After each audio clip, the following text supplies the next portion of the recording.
अब हम strategic analysis का एक्सटर्नल एनालिसिस वाला जो पार्ट है, जिसके अंदर हम बिजनेस एनवायरनमेंट को स्टडी कर रहे हैं, एक्सटर्नल एनवायरनमेंट को स्टडी कर रहे हैं, इसे स्टार्ट करते हैं। जब आप एक्सटर्नल एनवायरनमेंट को स्टडी करते हैं तो दुनिया में सबसे ज़्यादा इस्तेमाल किया जाने वाला जो मॉडल है, दैट इज़ बेसिकली पेस्टिल एनालिसिस। आपने अपनी अर्लियर स्टडीज़ के अंदर बेसिक सब्जेक्ट्स में कहीं ना कहीं पेस्टिल एनालिसिस का वर्ड सुना होगा। नहीं भी अगर सुना है, नहीं भी पढ़ा है, तो आज हम इसको थोड़ा बेसिक से और स्क्रैच से लेकर चलते हैं। पेस्टिल एनालिसिस प्राइमरीली एक एक्रोनियम है, जिसको अगर हम अंडरस्टैंड करें तो P is for political environment, E is for economical environment, S is for social environment, T is for technological environment, E is for ecological और इन्वायरमेंटल फैक्टर्स, और L is for legal environment. ये 6 factors हैं। आए one by one इसे discuss करते हैं। Sir, पेस्टिल analysis का basic use ये है कि आप जिस जगह पर, जिस एनवायरनमेंट में, शहर में, कस्बे में, इलाके में, मुल्क में, सूबे में, जहाँ पर काम कर रहे हैं, उसके इन 6 फैक्टर्स को स्टडी करें और फिर ये अंदाज़ा लगाएं कि क्या हमें यहाँ पर अपने फलाना प्रोडक्ट के लिए, अपने इस पर्टिकुलर प्रोडक्ट के लिए काम करना चाहिए या नहीं करना चाहिए। सबसे पहली चीज़ पेस्टिल के अंदर जो हमारे पास आती है, वो आती है political environment. P is for political environment. Political environment के अंदर प्राइमरीली मैं 2 से 3 चीज़ें देखता हूँ। पहली चीज़ और सबसे ज़्यादा इंपॉर्टेंट चीज़ यहाँ पे ये देखी जाती है कि आपकी गवर्नमेंट कितनी स्टेबल है, स्टेबिलिटी आपकी गवर्नमेंट में कितनी ज़्यादा है। Sir, what do you mean by stability? Stability का यहाँ पे क्या मतलब है? देखिए, पाकिस्तान के कॉन्टेक्स्ट को हम समझते हैं। अगर मैं पाकिस्तान की एग्जाम्पल दूं, 1947 से लेकर आज तक कई साल पाकिस्तान को आज़ाद हुए गुजर चुके हैं। 70-80 साल का ये जो टोटल अरसा रहा पाकिस्तान का, इसमें तकरीबन कोई 23, 24, 25 प्राइम मिनिस्टर्स आ चुके हैं। कोई भी प्राइम मिनिस्टर अपना टेन्योर पूरा नहीं कर पाता, 5 साल का अरसा पूरा नहीं कर पाता। स्टेबिलिटी नहीं है। कितनी दफ़ा पास्ट में मार्शल लॉ अप्लाई हो चुका है, कितनी दफ़ा प्राइम मिनिस्टर्स को जो है वो निकाला जा चुका है। कोई भी गवर्नमेंट अपना टेन्योर पूरा नहीं कर पाती। एक आध 2 ही मिसालें ऐसी हैं जिन गवर्नमेंट्स ने अपनी जो है वो टेन्योर को पूरा किया है। कोई भी गवर्नमेंट अपना टेन्योर पूरा नहीं कर पाती। जो इन्वेस्टर यहाँ पे पैसे लगाने के बारे में सोचता है, अब आप सोचें आप एक बिजनेसमैन हैं, आप पाकिस्तान को स्टडी कर रहे हैं फ्रॉम अ पेस्टिल पर्सपेक्टिव, और सबसे पहले आप पॉलिटिकल एनवायरनमेंट को समझने की कोशिश कर रहे हैं। इसमें फर्स्ट एंड फॉरमोस्ट चीज़ आ जाती है गवर्नमेंट की स्टेबिलिटी। गवर्नमेंट स्टेबिलिटी है ही नहीं, पॉलिसी मेकिंग की स्टेबिलिटी है ही नहीं। आज अगर मैं बिजनेस प्लानिंग करता हूं पाकिस्तान में इन्वेस्ट करने के लिए, मिसालें आप करते हैं, 20-25 साल आपने बिजनेस को चलाना है, 25-30 साल आपने इस बिजनेस को चलाना है, तो सवाल ये पैदा होता है कि क्या यहाँ की गवर्नमेंट इतनी स्टेबल है, यहाँ की पॉलिसी मेकिंग इतनी स्टेबल है कि हम 25-30 साल चला सकें। अब एक टेक्सटाइल की कंपनी लग रही है, फर्टिलाइजर की कंपनी लग रही है, वो कहते हैं जी एक गवर्नमेंट है, वो आके हमसे कहती है कि कोई बात नहीं, आप गैस पे सब्सिडी ले लें, आप गैस पे सब्सिडी लें, प्रोड्यूस करें। दूसरी गवर्नमेंट आके कहती है कि नहीं जी, आप तो जो है वो हमारा इंपोर्ट बिल बढ़ा रहे हैं, रॉ मटेरियल इंपोर्ट करते हैं, फलां चीज़ इंपोर्ट करते हैं, ये इंपोर्ट करते हैं, आपकी वजह से इंपोर्ट बिल बहुत इंक्रीज हो रहा है, you are not a very good industry for the health of Pakistan. तो उस गवर्नमेंट ने क्या किया? उस गवर्नमेंट ने इनको जो है वो इतना अच्छा फेवरेबल आउटलुक नहीं दिया और पॉलिसी मेकिंग में अच्छी जगह नहीं दी। ये चीज़ें बहुत ज़्यादा मुश्किल क्रिएट कर देती हैं बिजनेसेस के लिए, कि बिजनेसेस ये सोचते हैं कि भाई इनकी पॉलिसी मेकिंग कहाँ जाएगी, किस तरीके से ये काम करेंगे। आप इंडिया की एग्जाम्पल ले लें, 1991 से पहले या 1990 से पहले इंडिया में तकरीबन इंपोर्टेड चीज़ों के ऊपर बैन था। कस्टम ड्यूटी बहुत ज़्यादा थी, 100, 200% चीज़ों पे कस्टम ड्यूटीज़ लगती थी और इंपोर्ट इतना ज़्यादा फेवर नहीं करती थी गवर्नमेंट।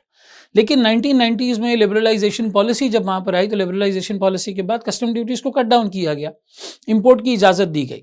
अब जब इंपोर्ट की इजाज़त दी गई तो लाजमी सी बात है जो लोकल प्लेयर है उसको हिट लगी होगी इस बात की, वो इस बात से इम्पैक्ट हुआ होगा, हिट हुआ होगा। तो टेक्निकली स्पीकिंग गवर्नमेंट जो पॉलिसी बनाती है वो बिजनेस को लाके जो है वो अफेक्ट कर देती है, और कभी पॉजिटिव अफेक्ट करती है, कभी नेगेटिव अफेक्ट करती है। बात ये समझने की ज़रूरत है कि इनकी पॉलिसी मेकिंग कितनी स्टेबल है। अब आज अगर मैं यूनाइटेड स्टेट्स की बात करूँ, अमेरिका की बात करूँ, तो clearly America supports business, environment, industries. वो इंडस्ट्रीज़ को, बिजनेस को सपोर्ट करते हैं। लोन लेना, वर्किंग कैपिटल की फाइनेंसिंग लेना, प्लांट एंड मशीनरी के लिए लॉन्ग टर्म लोन्स लेना। यूएस के अंदर अगर आपके पास एक सॉलिड बिजनेस प्लान है और आप पर्टिकुलरली चीज़ों को अच्छे तरीके से करता हुआ नजर आ रहे हैं, आपको ये सारा सपोर्ट मिल जाएगा। उनकी पॉलिसी मेकिंग है ही इस तरीके की कि वो बिजनेस को ड्राइव करते हैं, वो इनोवेशन को ड्राइव करते हैं, वो रिसर्च को ड्राइव करते हैं, वो इन्वेस्टमेंट्स को ड्राइव करते हैं। अगर आप इसके बरक्स जो है वो चाइना की बात करें, तो चाइना की पॉलिसी मेकिंग ऐसी है कि भाई सबसे बड़ा जो इंडस्ट्रियलिस्ट है वो गवर्नमेंट खुद है। आप बिजनेस करने बेशक आए, लेकिन आपको हमारे ताबे होकर चलना होगा। ये नहीं हो सकता कि किसी दिन किसी कंपनी का सीईओ उठ के चाइनीज गवर्नमेंट के बारे में कोई बात कह दे। कुछ टाइम पहले कोशिश की थी जैक मा ने, पूरी दुनिया ने देखा कि उसके साथ क्या हुआ। चाइनीज पॉलिसी ये कहती है, उसकी गवर्नमेंट पॉलिसी ये कहती है कि you can not question what the government is thinking. Recently जो एवरग्रांड का इतना बड़ा डिफॉल्ट हुआ प्रॉपर्टी मार्केट के अंदर और रियल एस्टेट के अंदर, वो वहां पर कुछ पॉलिसीज की वजह से और कुछ चीजों की वजह से हो गया। तो पॉलिसी मेकिंग हमेशा देखी जाती है, गवर्नमेंट की स्टेबिलिटी हमेशा देखी जाती है कि इनका माइंडसेट क्या है। ये कॉर्पोरेट को सपोर्ट करते हैं या किसी और चीज को सपोर्ट करते हैं। बिजनेस कितना हेल्दी तरीके से इस पॉलिसी मेकिंग के अंदर हो सकता है। प्राइमरीली सबसे पहले पॉलिटिकल एनवायरनमेंट के अंदर आपके पास जो है वो पॉलिसी मेकिंग आ जाती है, गवर्नमेंट की स्टेबिलिटी आ जाती है। फिर गवर्नमेंट लॉज एंड रेगुलेशंस को किस तरीके से बना रही है, कैसे कंपनीज को बाउंड कर रही है, क्या चीज़ गवर्नमेंट की तरफ से मुतालबा है, किसको सपोर्ट कर रही है, किसको नहीं सपोर्ट कर रही। अब आप देखें पाकिस्तान में इंफॉर्मेशन टेक्नोलॉजी का जो सेक्टर है, आईटी का जो सेक्टर है, उसे बड़ा सपोर्ट किया जाता है। 0.25% अगर सॉफ्टवेयर बोर्ड से आपकी रजिस्ट्रेशन है और आप एक फ्रीलांसर हैं, पाकिस्तान आप पैसे मंगवाना चाहते हैं, 0.25 ऑफ रेवेन्यू। आमतौर पे कंपनीज अपने प्रॉफिट का 29% देती हैं। 0.25 ऑफ द रेवेन्यू और may be 1% of the revenue का टैक्स आपको जो है वो उस पर पे करना है। Rest is all done. आपकी ये फुल एंड फाइनल जो है वो टैक्सेशन हो गई। अब इस इनकम के ऊपर आपको कोई टैक्स पे नहीं करना। It's such A favourable policy. क्यों? क्योंकि पाकिस्तान को डॉलर्स की जरूरत हमेशा रहती है। हमेशा हम किसी न किसी से डॉलर जो है वो मांग रहे होते हैं। पता नहीं आज जब मैं इस लेक्चर को रिकॉर्ड कर रहा हूँ, ये बात कब तक वैलिड रहेगी, अल्लाह ताला करेगा तो ऐसा आगे जाके बेहतर हो जाएगा। लेकिन आज की जो हालात हैं उसमें हम हर वक्त डॉलर मांग ही रहे होते हैं। तो हम उन इंडस्ट्रीज को, उन बिजनेसेस को बाय पॉलिसी मेकिंग सपोर्ट करते हैं जो पाकिस्तान के अंदर डॉलर के इनफ्लो को बढ़ाते हैं। तो सबसे पहला और सबसे ज़रूरी फैक्टर पैसिव एनालिसिस के अंदर आपके पास होता है कि गवर्नमेंट कितनी स्टेबल है, गवर्नमेंट की पॉलिसी मेकिंग कितनी स्टेबल है, गवर्नमेंट फॉरेन इन्वेस्टमेंट्स को किस तरीके से जो है वो देखती है।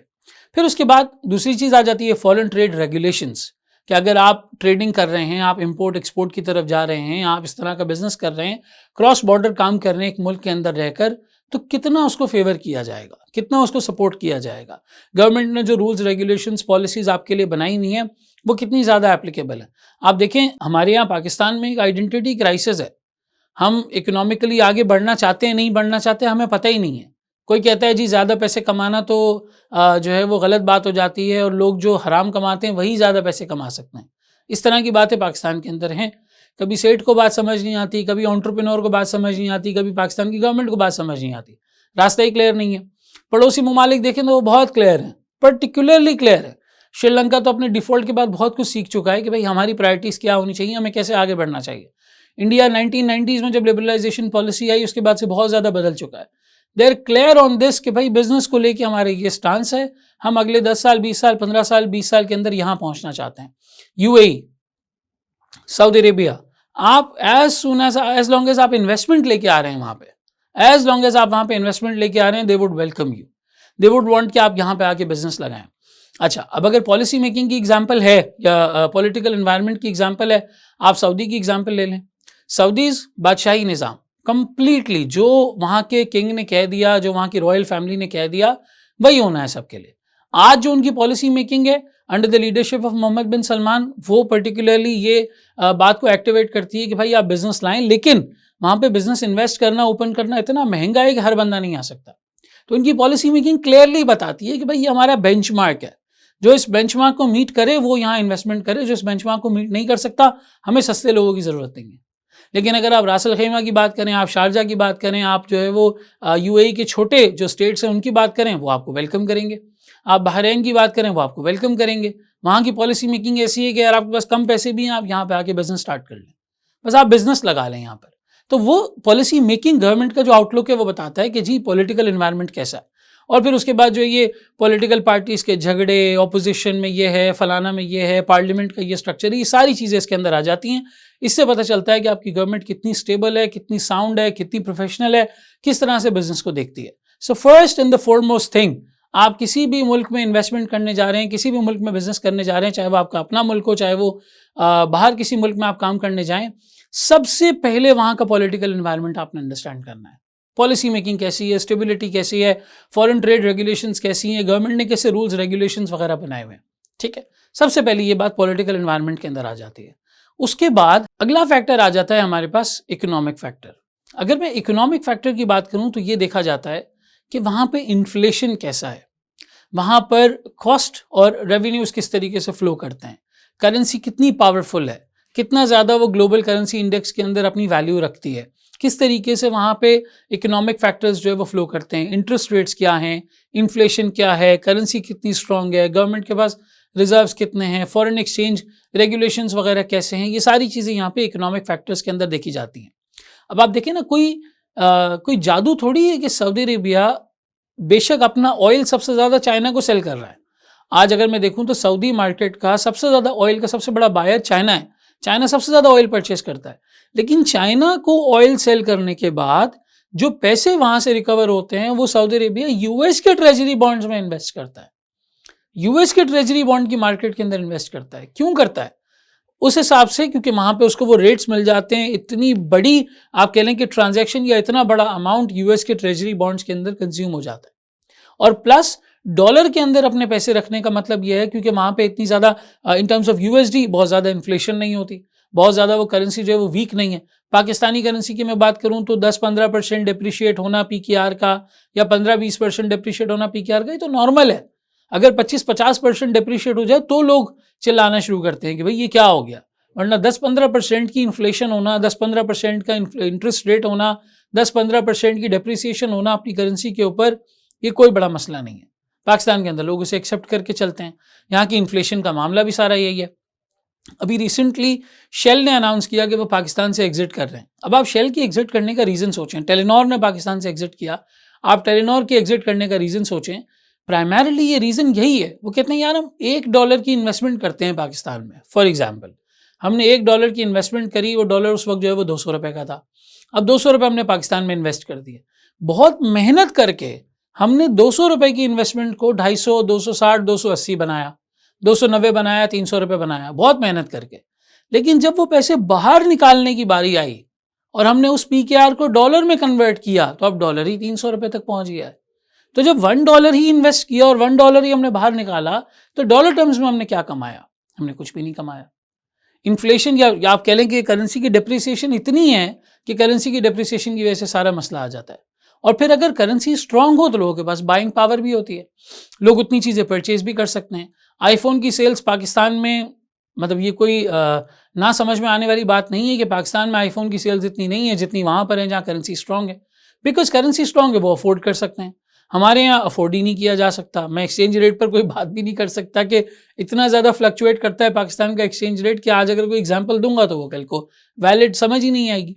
तो कहने का मकसद ये कि कितनी करेंसी स्ट्रांग है, किस तरह का इन्फ्लेशन है, कैसे इंटरेस्ट रेट्स हैं, लोगों की डिस्पोजेबल इनकम कितनी है, कितना वो परचेज कर सकते हैं, कितना स्पेंड कर सकते हैं, कितनी बाइंग पावर है, ये सारी चीज़ें देखनी है। अब एक छोटा सा पिज्ज़ा का रेस्टोरेंट भी अगर आप ओपन कर रहे हैं, लेकिन अगर आप एक ऐसे मुल्क में ओपन कर रहे हैं कि उस लेवल का पिज्ज़ा लोग अफोर्ड नहीं कर सकते या उस लेवल का खाना अफोर्ड नहीं कर सकते, तो you would not attract volumes. आप वॉल्यूम नहीं अट्रैक्ट कर पाएंगे, बहुत ज़्यादा लोग आपके उस प्रोडक्ट को उस वक्त परचेज नहीं कर पाएंगे। अब जब बहुत ज़्यादा लोग परचेज नहीं कर पाएंगे तो फिर कहाँ से वो बिज़नेस जो है वहाँ पे वायबल होगा, क्योंकि फिक्स कॉस्ट अच्छी खासी हैं। आप इतनी बड़ी इन्वेस्टमेंट करेंगे, जो है वो छोटा मोटा सेटअप लगाएंगे कुकिंग वगैरह का, किचन वगैरह का, फिर उसके बाद डाइन इन का एरिया है, दूसरी चीज़ें हैं, स्टाफ को इन्वॉल्व करना है, रेसिपी डेवलप करना है, प्रोडक्ट डेवलप करना है, ये सारी चीज़ें आ गई। लेकिन जब आप वो प्रोडक्ट बेचने जाएँ तो लोग उसको अफोर्ड ही नहीं कर सकते, लोग उसको परचेज ही नहीं कर सकते। गाड़ियों की आप कीमतें देख लें, automobile is one of the very prominent examples in Pakistan. लोग यही रोते रहते हैं कि जी इतने पैसे लेते हैं, ये वाला फीचर नहीं है, वो नहीं है, एयर बैग नहीं है, फलाना नहीं है। अरे भाई, आपकी करेंसी में ताकत नहीं है। कोई ये भी तो बात करे ना कि आपकी करेंसी में पावर नहीं है। अगर आपकी करेंसी इतनी स्ट्रांग होती है तो आपकी गाड़ी में एयर बैग आ जाता। अगर आपकी करेंसी इतनी स्ट्रांग होती है तो आपकी गाड़ी में रिट्रैक्टेबल मिरर्स आ जाते। लेकिन वो इन पैसों में इसलिए नहीं आ रहे बिकॉज आपकी करेंसी की वैल्यू भी उस तरह से नहीं है। In terms of USD, in terms of riyal, in terms of pounds, in terms of euros, आपकी जो करेंसी है वो बहुत ज़्यादा पाकिस्तान पर्सपेक्टिव में वीक है। हाँ, इंडिया काफ़ी हद तक रिकवर कर गया, बांग्लादेश काफ़ी हद तक रिकवर कर गया, बड़ी अच्छी ट्रेजेक्ट्री के ऊपर वो चल रहे हैं। बांग्लादेश तो $5-6 अरब एक महीने में एक्सपोर्ट्स करना कोई बहुत बड़ा मसला नहीं है। पूरे साल में 60-70 अरब पे उनकी एक्सपोर्ट्स चली जाती हैं as of today.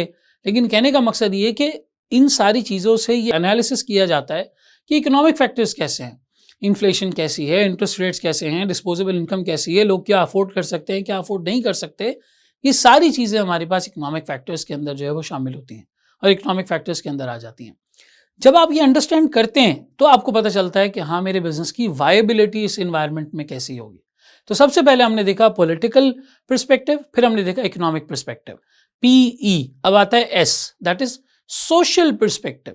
Social perspective का मतलब ये है कि यहाँ के लोगों का कल्चर कैसा है, यहाँ के लोगों के बिलीव्स कैसे हैं, यहाँ के लोगों की चॉइसेस कैसी हैं, प्रेफरेंसेस कैसी हैं, क्या चीज़ पसंद करते हैं, क्या चीज़ नहीं पसंद करते, क्या चीज़ खाते हैं, क्या चीज़ नहीं खाते।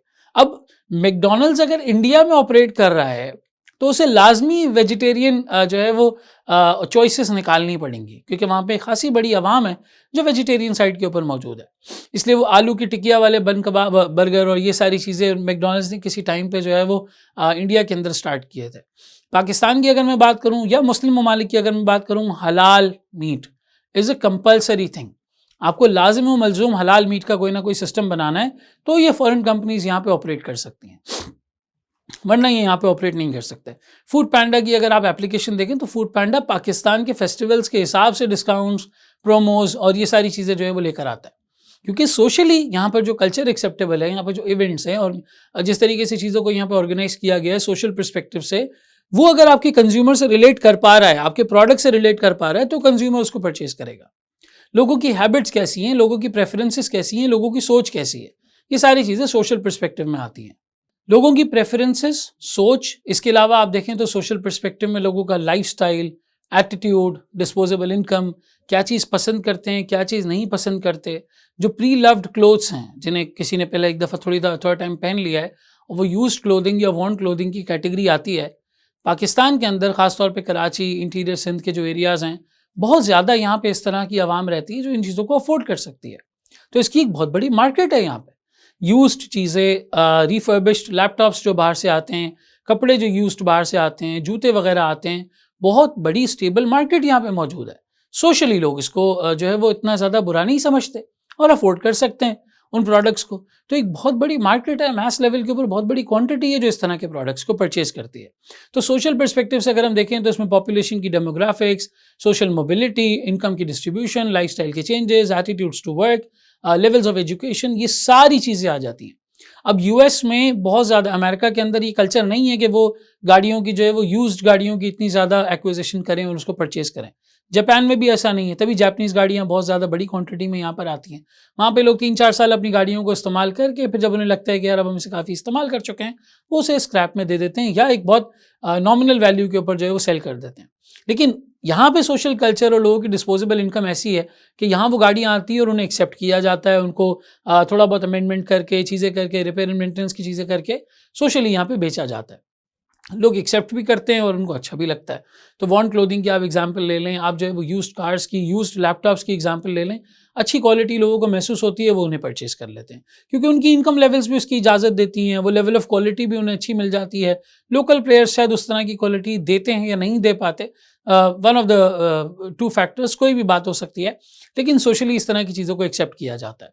फिर किस तरह का खाना उनको पसंद है, कैसा कल्चर है, क्या चीज़ पसंद करते हैं, क्या चीज़ नहीं करते, ये सारी चीज़ें यहाँ पे जो है वो सोशली यहाँ पे जो है वो मौजूद है। ठीक है, सोशल फैक्टर्स के अंदर आप उस टारगेट मार्केट को, उस कंज्यूमर को, उन लोगों को समझते हैं जिनको आप प्रोडक्ट बेचने जा रहे हैं।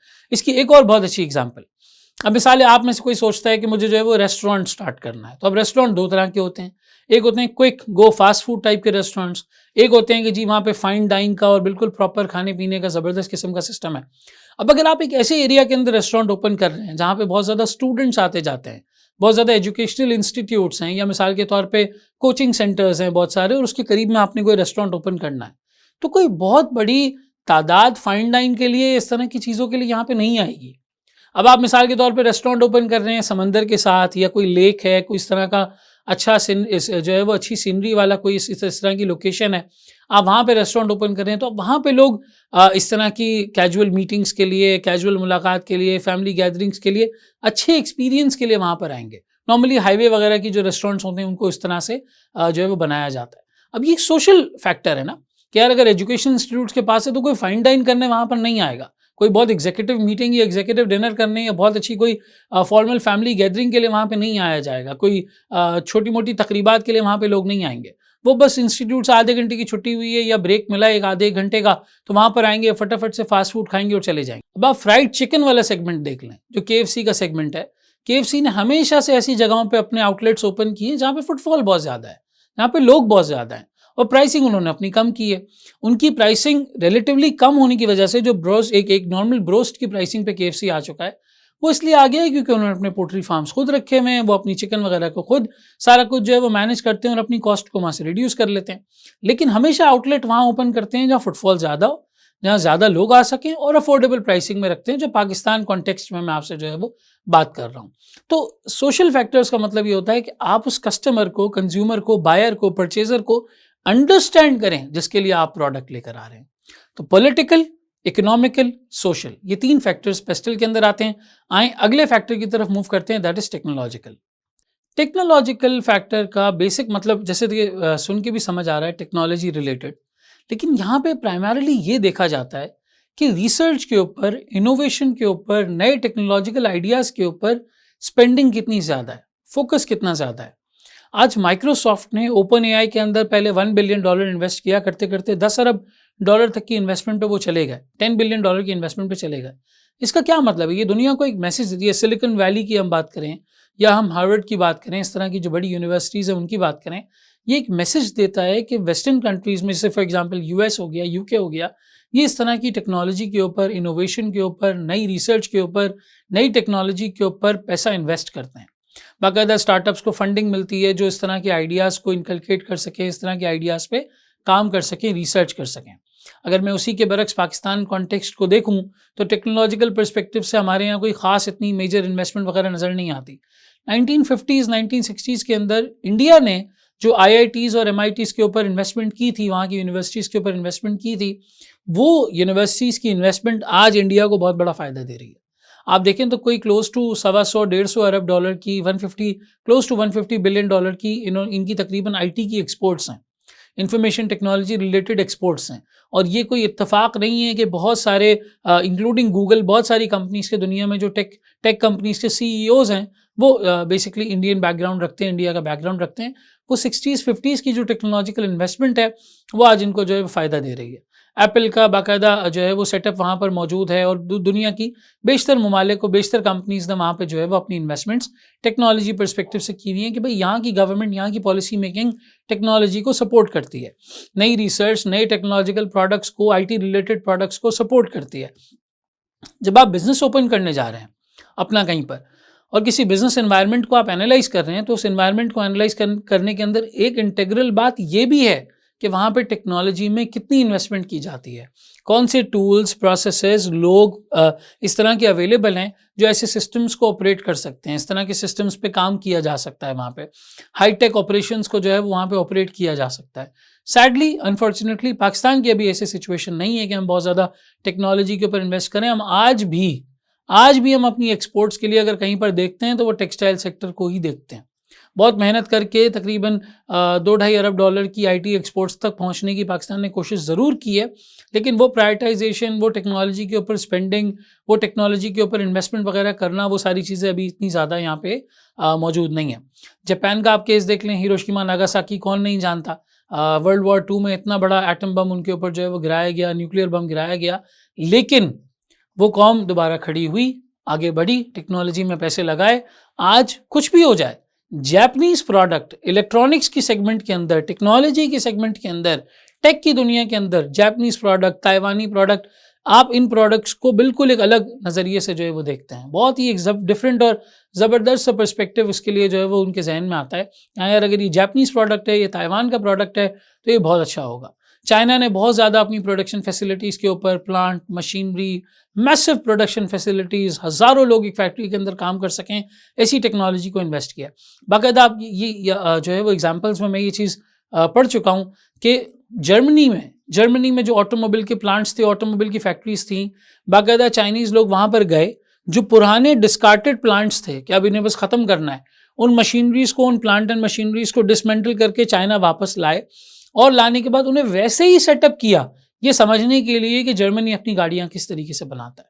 उनके प्लांट को डिसमेंटल करके लेकर आए और अपने पास इंस्टॉल किया, दोबारा से उस फैसिलिटी को खड़ा किया, ये समझने के लिए कि वो किस तरीके से इन चीज़ों के ऊपर काम कर रहे थे और हम अपनी गाड़ियाँ कैसे प्रोड्यूस कर सकते हैं। तो बहरहाल टेक्नोलॉजी में इन्वेस्टमेंट होती है, टेक सैवी एक नेशन होता है, टेक्नोलॉजी पर्सपेक्टिव से इन्वेस्टमेंट करने वाला नेशन होता है, तो आप अपने प्रोडक्ट को जल्दी स्केल कर पाते हैं। टेक्नोलॉजी पर्सपेक्टिव से ज़्यादा ऑप्शंस होते हैं तो आप आगे बढ़ पाते हैं। सर ये कैसी आपने बात कर दी, पाकिस्तान में तो सब कुछ है। भाई ये बात किसी ऐसे बंदे से पूछो जो ई कॉमर्स का काम करता है और वो देख रहा है कि पाकिस्तान में पेपैल या इस तरह के ज़बरदस्त पेमेंट गेटवेज की कोई एप्लीकेबिलिटी यहाँ पे नहीं है। बहुत ज़्यादा पेमेंट्स के लिए टू एंड फ्रो होना पड़ता है, क्लाइंट्स को समझाना पड़ता है, नहीं जी वहाँ पैसे भेजें, नहीं जी यहाँ भेजें, नहीं जी इस तरह करें, क्योंकि इतने ज़्यादा technological advancement from a fintech perspective, payments perspective Pakistan के अंदर कोई ऐसा सिस्टम आज की तारीख में जो है वो मौजूद नहीं है। तो इन सारी चीज़ों को देखते हुए टेक्नोलॉजी को, टेक्नोलॉजिकल एनवायरनमेंट को भी समझा जाता है before starting a business in some country, in some area, in some city और प्रोविंस में भी। या तो ये हो गई बात हमारी पॉलिटिकल, इकोनॉमिकल, सोशल, टेक्नोलॉजिकल की। अगली बात आती है इन्वायरमेंटल पर्सपेक्टिव से, इकोलॉजिकल पर्सपेक्टिव से। इन्वायरमेंटल पर्सपेक्टिव या इकोलॉजिकल पर्सपेक्टिव को अगर मैं देखूं तो उसके अंदर हमारे पास चंद एक बातें आ जाती हैं। इन्वायरमेंटल पर्सपेक्टिव से या इकोलॉजिकल पर्सपेक्टिव से अगर मैं देखूं तो हमारे पास ये बात आती है कि इन्वायरमेंट को कम से कम डैमेज करके क्या प्रोडक्ट्स एंड सर्विसेज यहाँ पे बनाई जा सकती हैं। कम से कम हम डैमेज करें और बेहतरीन प्रोडक्ट्स एंड सर्विसेज यहाँ पे जो है वो बनाई जा सकें। जैसे पाकिस्तान में अगर आप देखें तो एग्रीकल्चर का और इरिगेशन का बहुत एक ज़बरदस्त सिस्टम है, बहुत ज़बरदस्त सिस्टम बना हुआ है। दुनिया भर में हमारे फ्रूट्स, वेजिटेबल्स, चावल, पल्सेस, दालें, ये सारी चीज़ें दुनिया भर में एक्सपोर्ट होती हैं। क्यों? क्योंकि हमारा एग्रीकल्चरल सिस्टम इतना अच्छा है, फर्टिलिटी है, लैंड फर्टाइल है, इरिगेशन सिस्टम दुनिया के बेहतरीन इरिगेशन सिस्टम्स में से एक सिस्टम पाकिस्तान के पास है कि हम बाकायदा पानी को बहुत सारी जगहों पे पहुंचा देते हैं उस इरिगेशन सिस्टम की वजह से। फार्मर कम्युनिटी हमारे पास बहुत मजबूत है, नेटवर्क पूरा उस चीज़ का बना हुआ है। इसकी एक एक्सटेंडेड एक्सप्लेनेशन मैं आपको पोर्टस डायमंड के अंदर भी जो है वो दूंगा, लेकिन from the perspective of all these factors, irrigation, fertility, agriculture Pakistan के अंदर बहुत सॉलिड है। यही वजह है कि अगर किसी को फूड के एतबार से कोई चीज़ यहाँ पर करनी होती है, स्टार्ट करनी होती है, तो वो कहते हैं यार रॉ मटेरियल का मसला नहीं है, इंग्रेडिएंट्स का इतना बड़ा इशू नहीं है, बहुत सारे इंग्रेडिएंट्स हमें यहाँ पे पाकिस्तान के अंदर इनकी लोकल प्रोडक्शन से मिल जाएंगे। ये बात और है कि कुछ इंग्रेडिएंट्स नहीं मिलते। When I was in Unilever Pakistan तो बड़े कुछ एसेंशियल फ्रूट्स एंड वेजिटेबल्स थे जो मैं देखता था कि हमें बाहर से इंपोर्ट करने पड़ते थे। कुछ फ्लेवर्स ऐसे थे जो बनते ही नहीं थे पाकिस्तान के प्रोडक्ट से, या अगर पाकिस्तान में वो प्रोडक्ट्स थे तो वो एक्सपोर्ट हो जाया करते थे, लोकल मार्केट के लिए इतनी जल्दी वो जो है वो अवेलेबल नहीं होते थे, उन्हें जो है वो दूसरी जगहों से इन चीज़ों को जो है वो मंगवाना पड़ता था। तो बहरहाल हैविंग सेड दैट, कुछ फैक्टर्स हैं, कुछ चीज़ें हैं जो नहीं अवेलेबल, लेकिन जो हैं वो अच्छी क्वालिटी की हैं, उससे अच्छी एक्सपोर्ट्स की जा सकती हैं। और एक अच्छा फैक्टर यहाँ पे जो है वो एनवायरनमेंट पर्सपेक्टिव से नज़र आता है। प्लस क्लाइमेट इस तरीके का है जो बिज़नेस को सपोर्ट करता है। बहुत ज़्यादा ठंड, बहुत ज़्यादा गर्मी, इस तरह की सिचुएशन पाकिस्तान में एज़ कम्पेयर टू दूसरे इलाके जो बहुत ज़्यादा गर्म या बहुत ज़्यादा ठंडे हैं, उन इलाकों के पर्सपेक्टिव से एक माइल्ड, एक मॉडरेट सिचुएशन पाकिस्तान के अंदर जो है वो मौजूद है कंपेरेटिवली। वैसे तो बहुत गर्मी है, मैं मानता हूँ ये बात, लेकिन कंपेरेटिवली पाकिस्तान का एनवायरनमेंट, जो क्लाइमेट है, वो काफ़ी हद तक बिज़नेस एनवायरनमेंट को, बिज़नेस की चीज़ों को सपोर्ट करता है। पोर्ट हमारे पास अवेलेबल है, चीज़ें हम उस तरह से कर सकते हैं। So the general environment is such कि बहुत ज़्यादा नेचुरल रिसोर्सेज को ज़ाया किए बगैर, बहुत ज़्यादा पोल्यूशन किए बगैर, बहुत ज़्यादा डैमेज किए बगैर बिजनेसेस यहाँ पे प्रॉपर्ली ऑपरेट कर सकते हैं। Gwadar port, Karachi port, port Qasim, ये बहुत ही ज़्यादा सॉलिड जगहें हैं जो बिज़नेस पर्सपेक्टिव से काफ़ी इंपॉर्टेंट मानी जाती हैं। और यही वजह है कि चाइना आपका सीपैक पूरा यहाँ पे जो है वो लेके जाना चाहता है, सऊदी जो है वो रिफाइनरीज लगाना चाहता है पोर्ट के ऊपर। ये कुछ फैक्टर्स हैं जो बहुत ज़्यादा एनवायरनमेंट फ्रेंडली हैं, इसलिए इनको जो है वो यहाँ पे कंसिडर किया जाता है।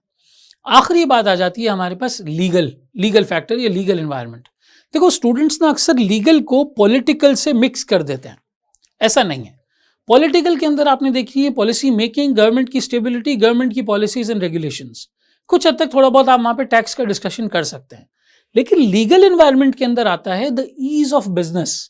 कितना ब्यूरोक्रेटिक सिस्टम है आपका, कितने लॉज एंड रेगुलेशंस हैं, कितने रूल्स एंड रेगुलेशंस हैं, कितना ज़्यादा आप कस्टमर को मजबूर करते हैं कि जी नहीं फला पर्चा लाओ, जी फला बात लाओ, जी फला प्रोसेस फॉलो करो, जी फला स्टेप फॉलो करो, जी फला ये स्टेप फॉलो करो, वो स्टेप फॉलो करो।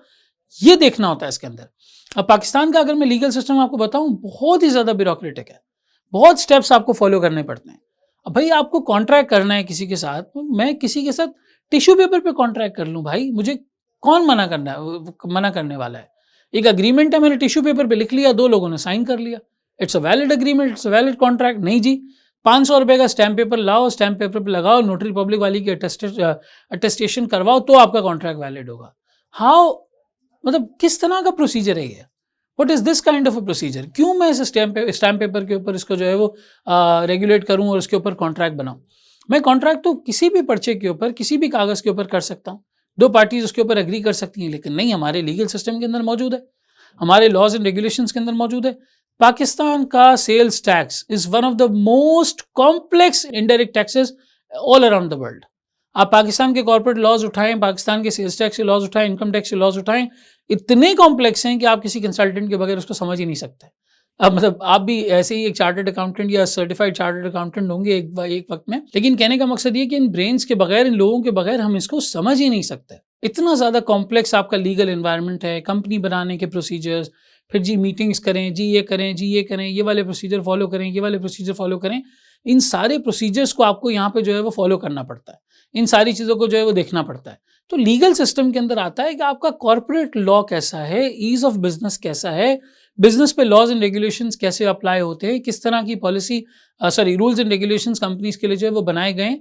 ये सारी चीज़ें देखने के बाद आप ये कहते हैं कि हाँ यार, मेरा ये लीगल सिस्टम का एनालिसिस यहाँ पे जो है वो ओवरऑल पर्सपेक्टिव में बनता है।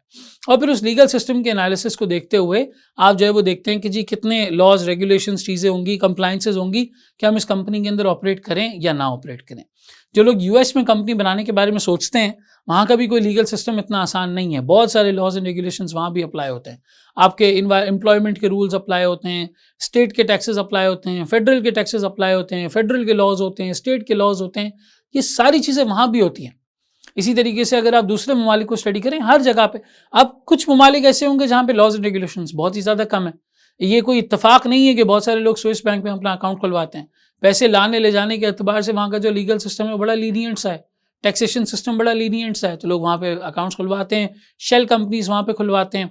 आप सिंगापुर की बात करें, आप यूएई की बात करें, आप जो है वो बहामास की बात करें, आप जो है वो इसी तरीके से स्विट्ज़रलैंड की बात करें, ये जो ममालिक हैं, ब्रिटिश वर्जिन आइलैंड्स की बात करें, ये जो ममालिक हैं, यहाँ पे टैक्सेशन का सिस्टम थोड़ा सा जो है वो लीनियंट है, ईजी है, आराम से आप कंपनी खुलवा सकते हैं, रॉयल्टी पैसे वगैरह वहाँ पे अपनी ला सकते हैं। ये जो पनामा लीक्स और इस तरह की पास्ट में चीज़ें हुई हैं, जिसके अंदर कंपनीज आइडेंटिफाई हुई, ऑफशोर कंपनीज आइडेंटिफाई हुई, ये ऑफशोर कंपनीज इन ममालिक में बनाई ही इसलिए जाती हैं क्योंकि यहाँ का लीगल सिस्टम आसान है। इतना ज़्यादा सवाल नहीं पूछा जाएगा, इतनी ज़्यादा पूछगछ नहीं की जाएगी, इतने सारे मसले मसाइल नहीं क्रिएट किए जाएंगे, तो ये आपका लीगल सिस्टम आ जाता है। पॉलिसी मेकिंग और गवर्नमेंट की स्टेबिलिटी एक हाई लेवल और मैक्रो लेवल बात है, और legal environment, laws and regulations, किस तरीके के आपके ऊपर रूल्स अप्लाई होते हैं, ये थोड़ी सी माइक्रो और कंप्लायंस लेवल की बात है। तो इन दोनों पॉइंट्स को मिक्स मत कीजिएगा। ये आपके पेस्टल के 6 पॉइंट्स यहाँ पे मुकम्मल हो गए: political, economical, social, technological, environmental और लीगल। पॉलिटिकल के अंदर गवर्नमेंट की स्टेबिलिटी, पॉलिसी मेकिंग, गवर्नमेंट की ट्रेड रेगुलेशंस वगैरह, ये सारी चीज़ें आ जाती हैं। इकोनॉमिक के अंदर interest rate, inflation, disposable income, लोगों की परचेजिंग पावर पैरिटी, कितना वो अफोर्ड कर सकते हैं, ये चीज़ें आ जाती हैं। सोशल फैक्टर्स के अंदर उनकी प्रेफरेंसेस, उनकी चॉइसेस, उनका एटीट्यूड, उनका तरीका, उनके कल्चर, बिलीफ सिस्टम्स, ये चीज़ें आ जाती हैं।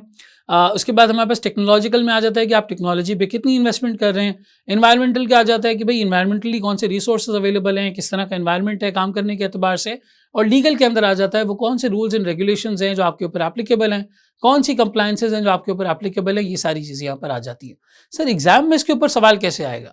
एग्जाम में इसके ऊपर ऐसे सवाल नहीं आएगा कि एग्जामिनर आपसे कहेगा write down an explanation of pastel analysis. नहीं, एग्जाम में आपके सामने एक सिचुएशन होगी, एक कंपनी की सिचुएशन होगी, कंपनी कंसिडर कर रही होगी कि हमने इस बिजनेस को फला जगह पे स्टार्ट करना है, चाहे वो उनका अपना मुल्क है, चाहे कोई और मुल्क है।